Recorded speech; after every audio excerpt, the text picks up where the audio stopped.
जय हिंद दोस्तों। पाकिस्तान से बलूचिस्तान अब आजाद हो चुका है। बलूचिस्तान के द्वारा अपनी आजादी की घोषणा खुद कर दी गई है। एक लेटर जारी किया गया है बलूचिस्तान की तरफ से, जिसमें बलूचिस्तान ने क्लियर बताया है कि अब बलूचिस्तान का 85% जो हिस्सा है उसके ऊपर खुद जो बलूचिस्तान आर्मी है उसका कब्जा है, ना कि पाकिस्तान आर्मी का कब्जा। यानी कि साफ साफ दर्शाया जा रहा है कि बलूचिस्तान अब पाकिस्तान के कब्जे में नहीं रहा। ऐसा नहीं है कि बलूचिस्तान के द्वारा ऐसा पहली बार ही किया गया है। बलूचिस्तान के लीडर्स ने पिछली बार भी ऐसा ही किया था, लेकिन उसको कोई रिकॉग्नाइज नहीं किया गया था। जब तक कोई दूसरा कंट्री किसी कंट्री को एज ए कंट्री रिकॉग्नाइज नहीं कर लेता, तब तक उसको आजाद नहीं माना जाएगा। ऐसा ही आप इस न्यूज में देख सकते हैं। Balochistan declares independent from Pakistan, what it means, why China is watching closely. थोड़ा सा इस चीज से चाइना को काफी ज्यादा प्रॉब्लम हो रही होगी, क्योंकि चाइना की जो इन्वेस्टमेंट है, चाइना का जो सीपेक है, वो इसी बलूचिस्तान से होकर के निकलता है। इसीलिए चाइना चाहता था कि बलूचिस्तान खुद को इंडिपेंडेंट ना करे, क्योंकि जैसे ही चाइना के द्वारा सीपेक यहाँ से निकाला गया, बलूचिस्तान के द्वारा उसका बहुत ज्यादा विरोध किया गया था, लेकिन फिर भी चाइना नहीं मान रहा था। चाइना के द्वारा यहाँ पे डेवलपमेंट के काम किए जा रहे थे, कई चाइनीज को मारा गया था यहाँ पे। पर फिर चाइना ने बाद में यहाँ पे जो काम है वो रोक दिया था। पर फिर भी कहीं ना कहीं चाइना अंदर ही अंदर चाह रहा था कि ये काम पूरा हो जाए, क्योंकि वो जो ग्वादर पोर्ट तक उसने उसका रास्ता बना करके रखा है, उस रास्ते को चाइना खोना नहीं चाहता था। उसका क्या मतलब रहा है? पाकिस्तान का सबसे बड़ा हिस्सा जो बलूचिस्तान है, वो आज बलूचिस्तान खुद को आजाद क्यों कर रहा है? क्यों उसका इतिहास इतना डरावना रहा है? आखिर कैसा रहा है पाकिस्तान के द्वारा बलूचिस्तान वालों के साथ में व्यवहार? उन सारी चीजों के बारे में हम जानेंगे, पूरा डिटेल देखेंगे। क्योंकि पाकिस्तान के हिस्से में अगर देखा जाए तो बलूचिस्तान खुद का 44% हिस्सा रखता है, और आज यही बलूचिस्तान पाकिस्तान से आजाद होने के लिए इतना बेकरार है। पाकिस्तान के इस बलूचिस्तान वाले हिस्से में जो यहाँ पर ये हिस्सा आपको दिख रहा है, यहाँ पे चाइना के द्वारा भारी इन्वेस्टमेंट किया जा रहा था।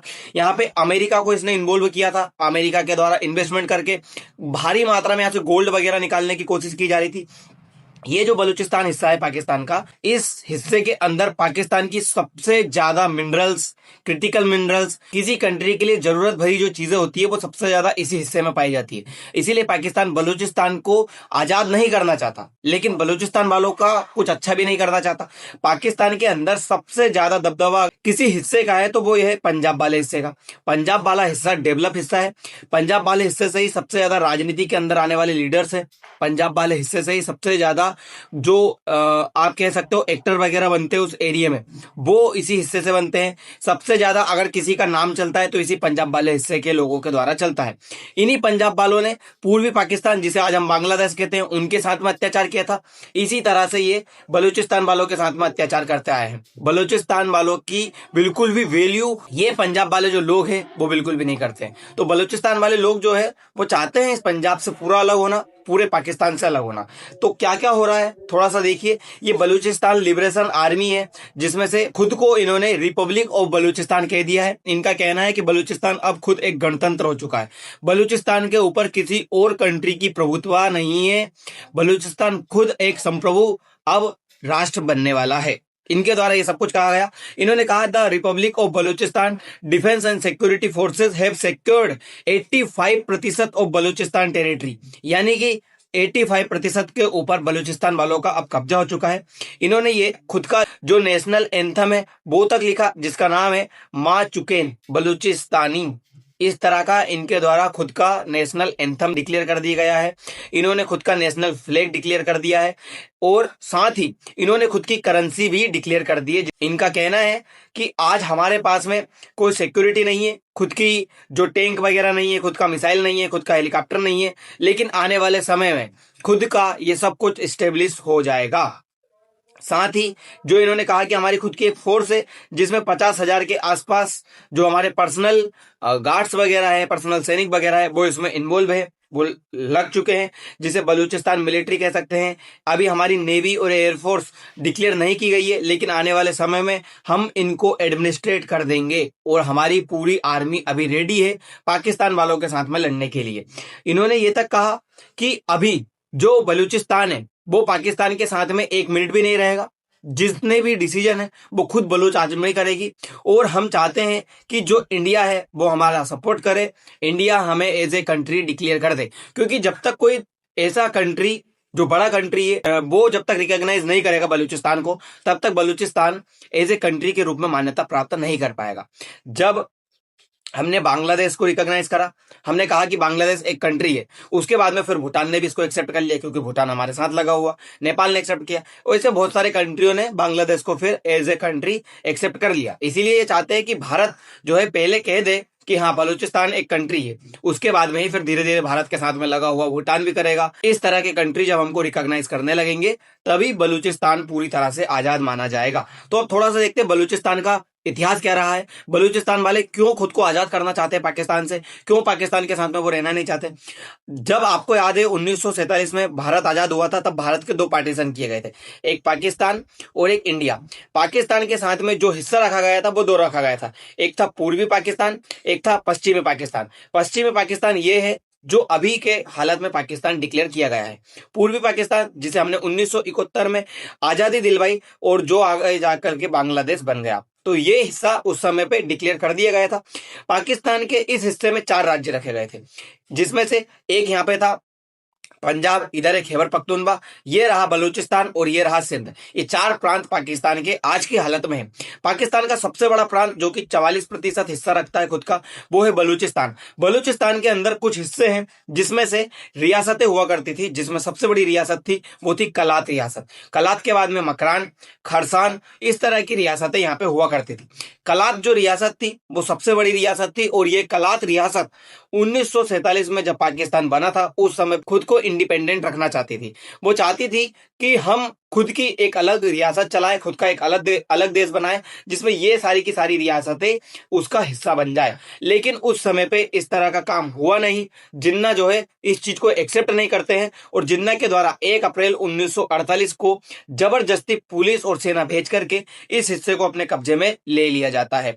फिर ये जो कलात रियासत थी, इसने जबरदस्ती खुद को ये एक्सेप्ट किया और पाकिस्तान के साथ में मिलने को ये तैयार हो गए। लेकिन इनके मन में जो इनकी इच्छा शक्ति थी वो थी अलग होने की। ये बिल्कुल भी नहीं चाहते थे पाकिस्तान के साथ में मिलना। उसके बाद से पाकिस्तान की तरफ से, ये पंजाब प्रांत की तरफ से इतना ज्यादा इनके ऊपर अत्याचार किया गया, बलोचों के साथ में गलत व्यवहार किया गया, उनको वो दर्जा कभी नहीं दिया गया जो पंजाब प्रांत को दिया गया था। ये चाहते थे कि हमें भी उतना ही दर्जा मिले, हमारी भी राजनीति के अंदर इतनी पकड़ हो, लेकिन इनके साथ में ऐसा नहीं हुआ।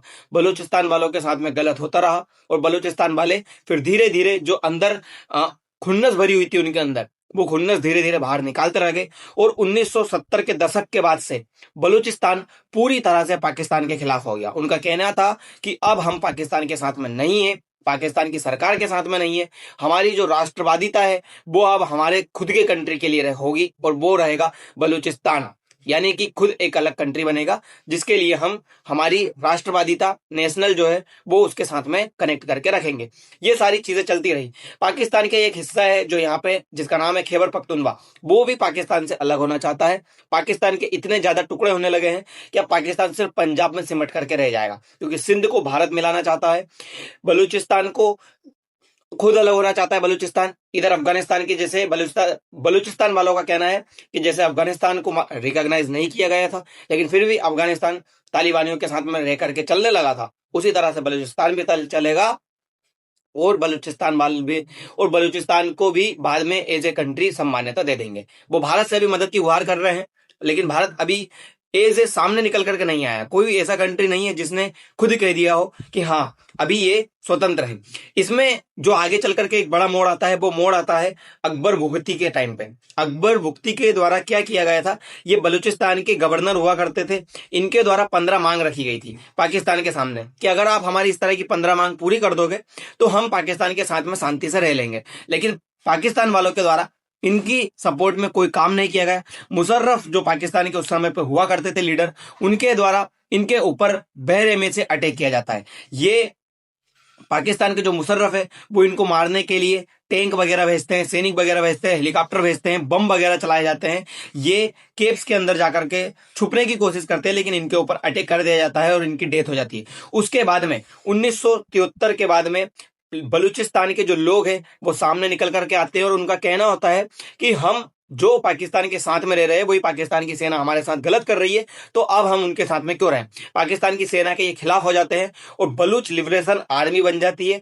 जब बलूच लिबरेशन आर्मी बलूचिस्तान में जाती है तो उनके लिए वहां की माताएं बहनें जो होती है सम्मान दिखाती है, लेकिन जैसे ही पाकिस्तान की सेना जाती है वो डर करके छुपने लगती है। वो उनके अंदर पाकिस्तान की सेना के खिलाफ इतना ज्यादा गुस्सा भरा होता है, इतना ज्यादा डर पैदा हो जाता है कि वो खुद की ही सेना से डरने लगते हैं। उसके बाद से ये सब सिस्टम पूरा चला आता है और 1947 से 48 के बीच में जैसे ही आजाद होने की डिमांड करते हैं, फिर इनके ऊपर जिन्ना जबरदस्ती कब्जा कर लेता है। लेकिन 1970 के दशक के बाद से बलूचिस्तान पाकिस्तान से अलग होने की पूरी डिमांड कर देता है। उनका कहना होता है कि अब हम इनके साथ में नहीं रहेंगे। इसीलिए चाइना के द्वारा जब यहाँ पे इन्वेस्टमेंट किया जाता है, सीपेक निकाला जाता है, यहाँ पे माइनिंग्स वगैरह की जाती है, तो चाइना वालों को मारा जाता है। बलूचिस्तान वाले इनको बिल्कुल भी एक्सेप्ट नहीं करते हैं, इनको भगाने की कोशिश करते हैं और कई बार ऐसी सिचुएशन आती है जब चाइना वालों को यहाँ से छोड़ करके भागना होता है। ये इतनी इंपॉर्टेंट लोकेशन क्यों होती है? क्योंकि ये हिस्सा आपको जो नजर आ रहा है ये है ग्वादर पोर्ट। चाइना के द्वारा यहाँ से सीपेक निकाला जो कि पीओके से होकर के निकला और मेजर हिस्सा इसका जो है बलूचिस्तान से होकर के निकलता है। ग्वादर पोर्ट पे यहाँ से होते हुए ये ईरान के अंदर अपना जो सामान है वो बेचने की कोशिश करता है चाइना। इसीलिए चाइना चाहता है कि सीपेक जल्द से जल्द कवर हो जाए, लेकिन अब बलूचिस्तान वाले इसको कवर होने नहीं देंगे, बलूचिस्तान वाले इसको बनने नहीं देंगे। चाइना की सबसे बड़ी चिंता यही है, क्योंकि चाइना ने यहाँ पे बिलियंस ऑफ डॉलर जो है खर्च कर रखे हैं, उसके बाद भी चाइना का काम यहाँ पे हो नहीं रहा। और थोड़े दिन पहले की खबर सामने निकल कर आई थी जब पीओके लीडर जो थे उन्होंने साफ कह दिया था कि हमें इंडिया की जरूरत है, इंडिया हमारी हेल्प करे और हमें पाकिस्तान से आजाद कराए। पीओके इधर पाकिस्तान से आजाद होना चाहता है, इधर बलूचिस्तान पाकिस्तान से आजाद होना चाहता है, इधर खैबर पख्तूनख्वा पाकिस्तान से आजाद होना चाहता है। रही सिंध की बात, उसे भारत खुद मिलाना चाहता है। पाकिस्तान के पास में सिर्फ एक ही हिस्सा बच रहा है, वो है पंजाब वाला। सिर्फ वही पाकिस्तान उतना सा सिमट करके रह जाएगा। तो पाकिस्तान का डर ये सबसे बड़ा है। देखिए पाकिस्तान के अंदर पीओके के वाले हिस्से में जो अभी बगावत उठी है ये पाकिस्तान को बिल्कुल भी एक्सेप्टेबल नहीं है। इसीलिए जम्मू कश्मीर के जो सीएम है उमर अब्दुल्ला, वो जम्मू कश्मीर के लोगों को भड़काने में लगे हुए हैं कि हमें एक अलग स्टेट का दर्जा दो, स्पेशल राज्य का दर्जा दो, और अब हम दिल्ली जाएंगे और जो है जंतर मंतर पर प्रोटेस्ट करेंगे, ताकि इस तरह से दर्शाया जा सके कि जो पाकिस्तान का पीओके वाला हिस्सा है कश्मीर का वो भी अनस्टेबल है और जो भारत का कश्मीर वाला हिस्सा है वो भी अनस्टेबल है। इस तरह की चीजें यूएन में दर्शाने के लिए इनके द्वारा कोशिशें की जा रही है भारत के अंदर, ताकि जो कश्मीर वाला हिस्सा है वो पाकिस्तान का पाकिस्तान के पास ही रहे, क्योंकि पाकिस्तान को डर है कि पीओके उसके हाथ से छूटने वाला है। इसीलिए पाकिस्तान इस तरह के काम करेगा और यहाँ के जो लीडर्स वगैरह है वो भी यही काम करेंगे जो पाकिस्तान के पक्ष में हो। इसीलिए ये सारी चीजें की जा रही है। तो दोस्तों अब देखना होगा बलूचिस्तान को क्या कोई कंट्री एज ए कंट्री मान्यता देता है, या फिर बलूचिस्तान आज पाकिस्तान से दूर होकर के खुद की सरकार चलाने में कामयाब होते हैं या फिर नाकामयाब होते हैं। ये सारी चीजें देखने वाली बातें होंगी। फिलहाल के लिए इतना ही, मिलते हैं अगली वीडियो में। धन्यवाद।